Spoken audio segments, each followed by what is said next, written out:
علم نور ہے، علم نور ہے، علم نور ہے، علم نور ہے۔ تھا بھی مثلا میں مسجد گمگول میں نے نماز پڑھائی، 2 صفحے تو تھیں جو مدرک تھے، 8 صفحے وہ ہیں جو مسبوق ہیں، لیکن انہوں نے شروع کر دینا ذکر بالجہر، وہ ڈسٹرب ہوں گے نہیں ہوں گے، لیکن مولوی نہیں بتا سکتا آپ کہ بھائی آہستہ پڑھو، کہ وہ کہیں گے لوگ میرا گلا پکڑیں گے، گلا اب تک ہو رہا تھا اب کہاں سے وہ نہیں ہو رہا۔ اس کے نتیجے میں ہم دنیا میں امت سے الگ تھلگ ہیں۔ یا تو آپ یہ کہیں کہ بھئی اس ہمارے خطے کے لیے الگ نبی آیا تھا، اور اگر ہم اس نبی کے امتی ہیں جو عالمی سطح پر اہل سنہ والجماع کا ہم بھی ایک انٹیگرل پارٹ ہیں، تو پھر ہمیں یہ اب اس دور میں یہ چیزیں سوچنی چاہیے کہ ہم ہر جگہ الگ کیوں ہیں۔ یعنی ہماری مسجد یو کے میں ہے تو الگ ہے، امریکہ میں تو الگ ہے، میں بالٹیمور میں گیا امریکہ میں تو دعوت اسلامی والوں نے کہا ہماری مسجد میں چلے، میں نے کہا چلو۔ اب میں نے باہر دیکھا والمدینہ المدینہ المدینہ المدینہ، اور میں نے کہا بابا لوگوں اندر بندے کو داخل تو ہونے دو، اس میں مدینہ داخل کر دینا، لیکن باہر سے تمہیں ٹریڈ مارک شروع کر دیا۔ اچھا اب یہ المدینہ دین تو حضور سے ہے نا، صحابہ اکرام تابعین تبع تابعین، اس وقت یہ چیز کیوں نہیں تھی؟ تو عام لوگ جو ہیں ہمیں ایک اجتماعی تجدیدی تحریک کی ضرورت ہے کہ تاکہ ہم اس سے نکلیں۔ اس کے لیے جرأت کی ضرورت ہے نا بات کرنے کی کہ بھئی یہ نماز کے بعد جو آپ بلند آواز سے پڑھتے ہیں ذرا اس کو آہستہ بھی کر لیں تو کوئی حرج نہیں ہوگا۔ کیا حرج ہے؟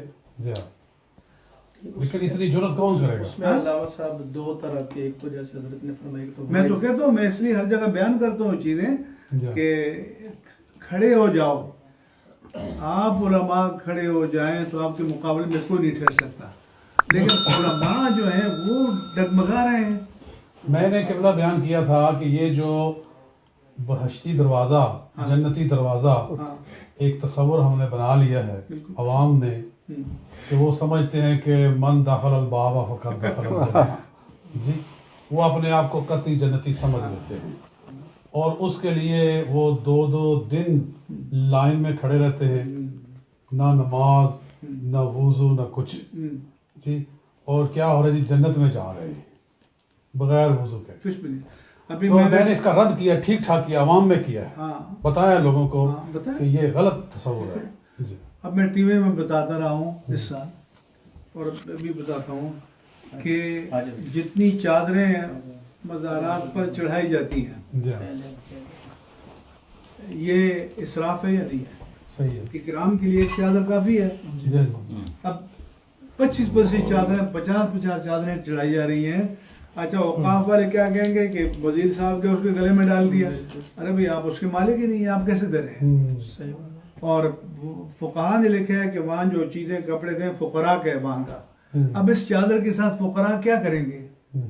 تو صاحب مزار کے اکرام کے لیے ایک چادر چڑھا دی، اور اس کو ہم استدلال کرتے ہیں بیت اللہ کے خلاف سے کہ علامت تکریم ہے، لیکن اب یہ تو نہیں ہے کہ 25 چادریں 50 چادریں ہر جگہ دادا صاحب کورس ہے تو لفنگے لوگ چادریں پکڑے ہوئے چندے مانگ رہے ہیں، ناچ رہے ہیں ساتھ میں، یہ اصلاح ڈھول کون ڈمکا کرے چل گا؟ رہا ہے۔ آپ سب پکڑے جائیں گے، اور آپ کی جواب دہی سب سے مشکل ہوگی۔ میں آپ کو عرض کر دوں کہ جانتے بوجھتے آپ نہیں اٹھ رہے کہ بھئی ہم اس قوم کی اصلاح کریں اور لوگوں کو سیدھا راستہ بتائیں، بس صرف اپنا معاش۔ کہ بولا ہمارا مدرسہ بالکل دادا صاحب رحمۃ اللہ کے بالکل قریب ہے، جامع رسولیہ بالکل سامنے مزار شریف ہے، وہاں جب بھی عرس کا موقع آتا ہے نا یہ ڈھول ڈمکا سلسلہ شروع ہو جاتا ہے، ساری رات چادریں گزرتی رہتی ہیں، ناچ رہے ہیں ڈھول ڈمکا اور کود رہے ہیں، میوزک کے ساتھ وہ اس کو لے جا رہے ہیں۔ یہ سب میں نے لکھ کے دیا تھا کہ یہ فتویٰ جاری کرو، اور میں نے کہا کہ یہ شہباز تم پکڑے جاؤ گے، ہمارا کام مسئلہ بیان کرنا ہے۔ اب میں آپ سے کہتا ہوں کہ جتنی ہمارے حضرت آراز کی تقریبات جو ہیں نا اس کا 0 یوٹیلائزیشن ہے۔ میں دادا صاحب جاتا ہوں، ایک سیشن کی صدارت دیتے ہیں مجھے، 25 پیر بیٹھے ہوں گے، 25 وائز بیٹھے ہوں گے، اچھا ہر ایک چاہے گا میرا نام پکارا جائے. اب جب اس کو کھڑا کریں گے نا، اس کو تربیت کی اصلاح سے کوئی غرض نہیں ہے. وہ چاہتا ہے کہ جو ایٹم بم ہے پھینک دو تاکہ نعرہ لگ جائے. بالکل اچھا تو اتنا مرکزی عرص ہے. میں نے کہا پچھلی مرتبہ گیا، میں نے کہا اللہ کا واسطہ ایک سیشن میں آدھے گھنٹے کے پون گھنٹے کا ایک خطاب کرو، جو لوگ آئے ہیں کچھ دین لے کر جائیں. بالکل صحیح.